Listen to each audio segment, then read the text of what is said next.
Hello, my name is Todd Brundage, and I'm the president at Pacific Capital Works. We have created this brief presentation on August 12th, 2018 to assist Nike employees in deciding which form of equity compensation is best for them. Nike has given employees who receive stock compensation the choice to choose between restricted stock units or non-qualified stock options. This presentation is intended to be used in conjunction with Nike's educational materials.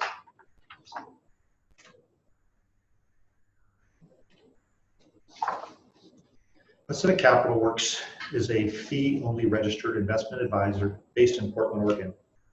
We offer special services to Nike clients and have expertise on Nike benefit programs and helping employees maximize their wealth. We are contributors to a radio show called Your Money, produced by the Wharton School of Business and Sirius XM Satellite. We have been ranked as one of the top advisors in Portland, and we're a fee-only advisor and members of NAPFA, a fee-only organization.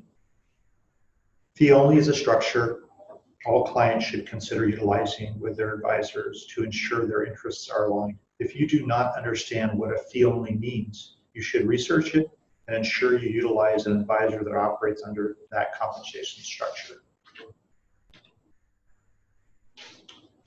By listening to this presentation, you will learn some of the advantages and disadvantages of restricted stock units and non-qualified stock options, which we'll refer to from now on as options. Tax implications of each, what leverage is and how it increases the risk, understand what choice or weight of equity compensation might be right for you. Ultimately, you will have to make the decision. We also have two complimentary offers for you today. If you sign up for our communications, we will offer you a complimentary 15-minute phone call with us to review your specific financial situation. We could review anything from restricted stock units versus options, second opinion of an existing advisor, other investment or planning advice as needed. The breadth of the conversation could be quite large.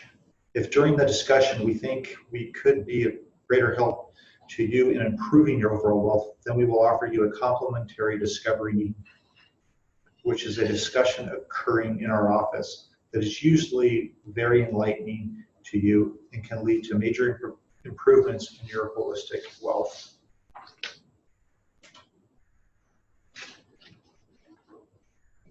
Nike is offering you options and restricted stock units as part of your overall compensation package. You can choose one or both. Restricted stock units are essentially unregistered stock or similar type of structure.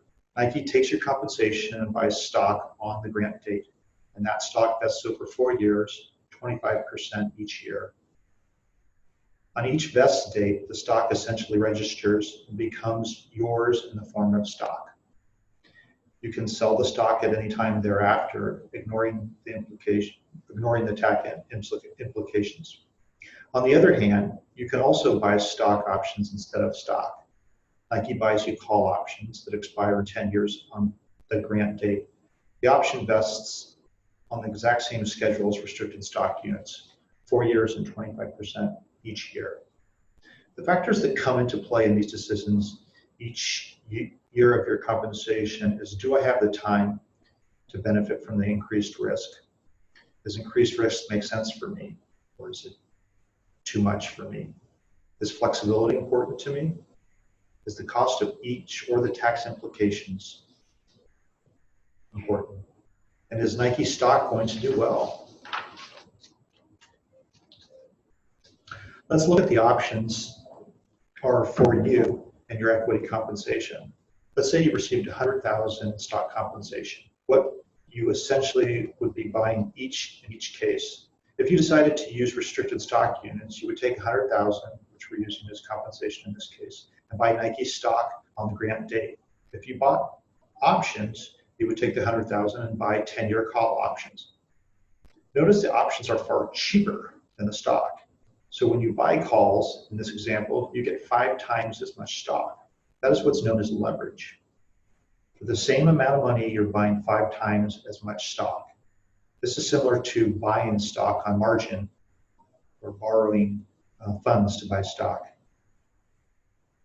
But it is not as risky because the call option, you limit the downside.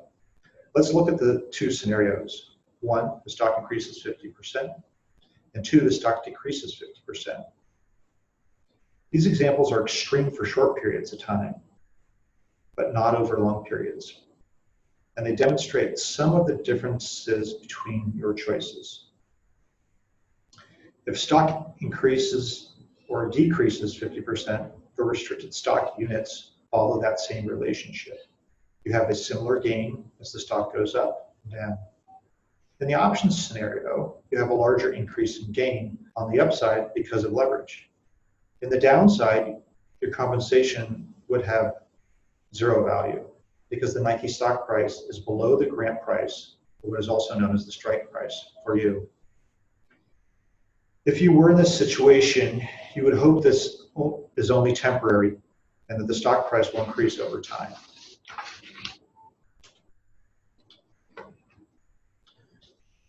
So how do they compare? Stock does perform better during periods of poor performance, or let me say that in other ways, restricted stock units perform better during periods of poor performance, and options do better in periods of stock price growth. The restricted stock units are more easily monetized in a down market. You might have reduced your compensation by selling in a down market, but you will still have some compensation you can monetize if they are vested. The options scenario, you only can monetize when the options are above the grant price invested. However, restricted stock units have a cost to them. Each year, the IRS considers restricted stock units that vest as compensation because you own stock. Therefore, the IRS looks at it as a taxable event on the vest date. Nike likely in turn will sell some of your restricted stock units on a specific date to pay for taxes. You're being forced to sell some of your compensation to pay for taxes. In the options scenario, there's no such event.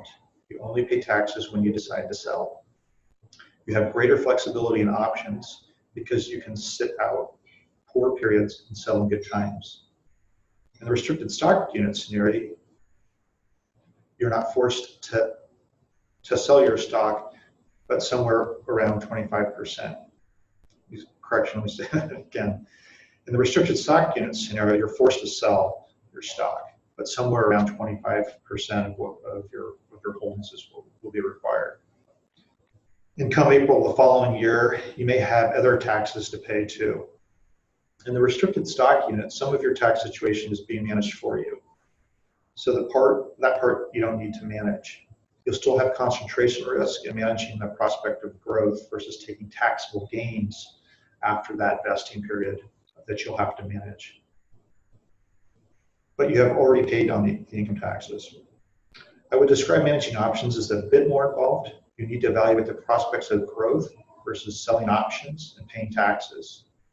Those would be income taxes on those sales. If you sell all in 1 year or are forced to sell at a 10-year mark, you may not be managing your taxes effectively. As you increase your income in any year above specific marginal tax brackets, you start to increase the amount of tax you pay. Alternatively, if the growth prospects of the stock price are good, it can be worth paying higher taxes to capture the higher stock prices. You also, like restricted stock units, need to manage your Nike stock concentration, which I'll talk about in a few slides away. I think this program in managing options is a bit more involved and should be evaluated at least on an annual basis.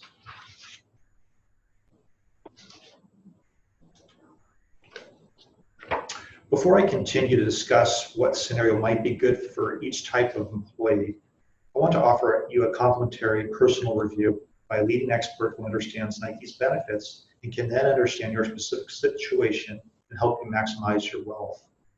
If you sign up for our communication list for at least a month, we will offer you a complimentary 15-minute phone call with us. We typically send out 1 to 2 communications a month on varying topics. We can look at anything, answer any questions, and even provide second opinion to an existing advisor you have. You can sign up either at the top of the web page that you're on right now or the bottom, or elsewhere on the website. There are sign-up lists. You can also communicate directly by email, so you can see the email on this page, or communicate directly on our website at the Getting Started page or the Contact page. We likely won't get to all the phone calls prior to the restricted stock unit option deadline, but we'll get to you. If we find out on this phone call that you have larger issues that we can help with, then we'll offer you a complimentary discovery review, which is an in-depth look at your financial picture, and will assist you getting you on path to optimize your success and achieve your goals. So we hope that you will sign up for our communications and take advantage of our complimentary offers. So getting back to the restricted stock units. You might use restricted stock units or a portion of them if you need to utilize the equity compensation in any given year. Your ability to monetize this compensation is better, so you are more likely to be able to utilize it when the stock is down. For instance, if you needed the funds each year to pay living expenses for school, etc., then this might be a good choice. Similarly, if you cannot wait out a bear market or poor stock performance, this is a good option. When we look at the market, we expect a poor market to recover in 1 to 4 years in a recession. So that would be a period you'd have to kind of, at a minimum, sit out. However, individual stocks can be down for extended periods of time. In Nike's case, it has been a double-digit grower for the past 15 to 20 years. But individual stocks, company and industry risk, if you don't diversify away from it, then possibly a stock like Nike could be down for an extended period of time. If you were leaving the company in a few years and were not retiring, then you would want to lean towards the restricted stock units because you couldn't sit out a downturn. Or if you are not going to manage your compensation, then this might be a better option for you. Or if you were risk averse in general and cannot stomach downturns, or that downturns keep you up at night, then this might be a better option for you, even though individual stock ownership is in general considered quite risky. On the other hand, if you have time and you don't need to monetize your compensation in any given year, then using options might be a good choice. If you're able to sit out poor markets and are willing to manage your tax situation by making sales in good years, an options program might be good for you. If you can stomach the extra risk, don't plan to leave Nike anytime soon, or if you plan to retire in the next 4 years, where all your invested options will automatically vest, therefore increasing the opportunity to capture 100% of your compensation instead of a portion, whereas the restricted stock units don't vest at all, then something like options might be a good program for you. The key being is you've got to be able to leverage time so that you can monetize the options. Some other important considerations I wanted to discuss with you is when public companies report to the public, they're required to report customers that account for more than 10% of their revenue because of the risk. You should think similarly about your Nike stock concentration in your retirement portfolio. You need to manage the exposure of the stock. You might participate in the ESPP, buy stock in the Nike's 401k plan. You also work there and receive compensation from Nike. If there's a dramatic downturn in the market and you lose your job, you'll be forced to sell your stock compensation. The risk exposure of not diversifying and your financials tied all to one company can be devastating to your retirement. A worst case scenario was Enron, when essentially the stock went to zero. We get lured into believing, based on the success of that we hear in the news surrounding the high-tech founders in Silicon Valley who have essentially concentrated their positions in their companies and have seen unbelievable success. But the number of those losing out of such a tragedy is far higher than we ever hear. Those people just don't make the news, so we don't hear their sad stories. The inherent value in the option program, I'd also like to highlight. To be able to hold an option for 10 years is difficult to create. Most options expire in 2 years, or once you commonly find in the market. So the ability to hold one for 10 years is a nice advantage and allows one to benefit more for the opportunity of growth by providing you with such a long period of time to benefit, especially with a company like Nike, who's had consistently strong performance in such a large company. I think in conclusion, you need to evaluate your options and make the best decision based on your needs and ability to take risk and manage the program effectively. I hope you'll sign up for our communication list and take the opportunity or the benefit from our complimentary offers that we have provided you. As you please, if you enjoyed this video, certainly we would be interested in your feedback, but please share this video with other Nike employees. And please, if you like us on Facebook and LinkedIn so that others can see this video or be aware of it. I appreciate your time, and again, hope that you'll take advantage of the benefits, complementary benefits that we've offered you. And finally, I'll leave you with some disclosures that we're required to disclose.